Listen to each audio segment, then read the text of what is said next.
بزرگان محترم اور عزیز میرے بھائیوں، قرآن کریم کی دولت کی قدر و قیمت کا صحیح اندازہ ہمیں اور آپ کو نہیں ہے۔ اس کی وجہ کیا ہے؟ اس کی وجہ یہ ہے کہ اللہ تبارک و تعالی نے یہ قرآن کی دولت ہمیں گھر بیٹھے عطا کر دی ہے۔ ہمیں اس دولت کو حاصل کرنے کے لیے، اس نعمت کو حاصل کرنے کے لیے کوئی جد و جہد نہیں کرنی پڑی، ہم نے کوئی محنت نہیں اٹھائی، کوئی قربانی نہیں دی، کوئی پیسے خرچ نہیں کیا، کوئی جان و مال کی قربانی اس راہ میں پیش نہیں کی۔ اس واسطے اس کی قدر و قیمت کا صحیح اندازہ ہمیں اور آپ کو نہیں ہے۔ قرآن کریم کی دولت کی قدر صحابہ کرام رضی اللہ عنہم اجمعین سے پوچھئے کہ جنہوں نے ایک ایک آیت کو حاصل کرنے کے لیے اپنی جان کی، مال کی، آبرو کی، خاندان کی، جذبات کی ایسی قربانیاں دی کہ اس کی مثال ملنی مشکل ہے۔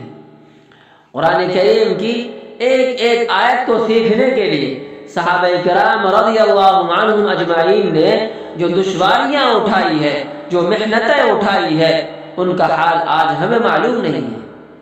قرآن ہمارے سامنے ایک نہایت خوشنما مجلد کتاب کی صورت میں موجود ہے، مدرسہ کھلا ہوا ہے، استاد پڑھانے کے لیے موجود ہے، اور ہمارا کام صرف یہ ہے نوالا بنا کر منہ میں لے لیں اور حلق سے اتار دیں، لیکن وہ بھی صحیح معنوں میں جس طرح اتارنا چاہیے اس طرح نہیں اترتا۔ قرآن کریم کی قدر ان صحابہ کرام رضی اللہ عنہم اجمعین سے پوچھئے جنہوں نے ایک ایک چھوٹی چھوٹی آیت کی خاطر مارے کھائی ہیں، کفار کے ظلم و ستم برداشت کیے ہیں، اور کس طرح اس قرآن کریم کا علم حاصل کیا ہے۔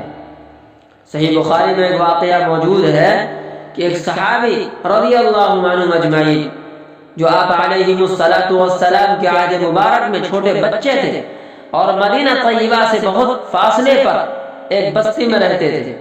مدینہ طیبہ آنا جانا ممکن نہ تھا، مسلمان ہو چکے تھے، لیکن آپ علیہ السلام کی خدمت میں مدینہ طیبہ جا کر علم حاصل کرنا ان کی اپنی ذاتی مجبوری کی وجہ سے مشکل تھا۔ وہ خود اپنا واقعہ بیان کرتے ہیں، میں یہ کیا کرتا تھا کہ روزانہ اس سڑک پر چلا جاتا تھا جہاں سے مدینہ طیبہ کے قافلے آیا کرتے تھے۔ جو کوئی قافلہ آتا تو ان سے پوچھتا، بھائی اگر آپ لوگ مدینہ طیبہ سے آ رہے ہیں تو کیا آپ لوگوں میں سے کسی کو قرآن کریم کی کوئی آیت یاد ہے؟ اگر کسی کو قرآن کریم کی کوئی آیت یاد ہو تو مجھے سکھا دیجئے۔ قافلہ میں سے کسی کو ایک آیت یاد ہوتی، کسی کو 2 آیتیں یاد ہوتی، کسی کو 3 آیتیں یاد ہوتی۔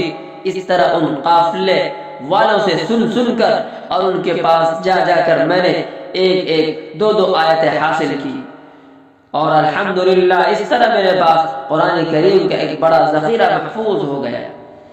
میرے بھائیوں، لیکن ہمارے پاس پورا قرآن تیار شکل میں موجود ہے۔ جن اللہ کے بندوں نے اسے ہم تک پہنچایا، جن محنتوں، قربانیوں اور مشکلات سے گزر کر اس کو ہمارے لیے تیار کر کے چھوڑ گئے، ہمارا کام صرف اتنا رہ گیا ہے کہ اس کو پڑھ لیں، پڑھنا سیکھ لیں، اس کو سمجھنے کی کوشش کریں اور پھر عمل کریں۔ گویا کہ پکی پکائی روٹی تیار ہے، صرف کھانے کی دیر ہے۔ میرے بھائیوں، اس کائنات میں سب سے افضل شخص کون ہے؟ سب سے بہتر شخص کون ہے؟ تو آئیے ہم آپ علیہ السلام سے پوچھتے ہیں کہ سب سے افضل شخص کون ہے، سب سے اشرف شخص کون ہے؟ تو آپ علیہ السلام فرماتے ہیں، خیرکم من تعلم القرآن وعلمہ، کہ تم میں سب سے بہتر وہ شخص ہے جو قرآن کو سیکھتا ہے اور اوروں کو سکھاتا ہے۔ تو سب سے افضل، سب سے اشرف وہ شخص ہے جو قرآن کو سیکھتا ہے اور اوروں کو سکھاتا ہے۔ تو میرے بھائیوں، ہمیں چاہیے کہ ہم اس قرآن کریم سے جڑ جائیں، اس قرآن کریم کو اپنے سینے سے لگائیں، اس قرآن کریم سے وابستگی اختیار کریں۔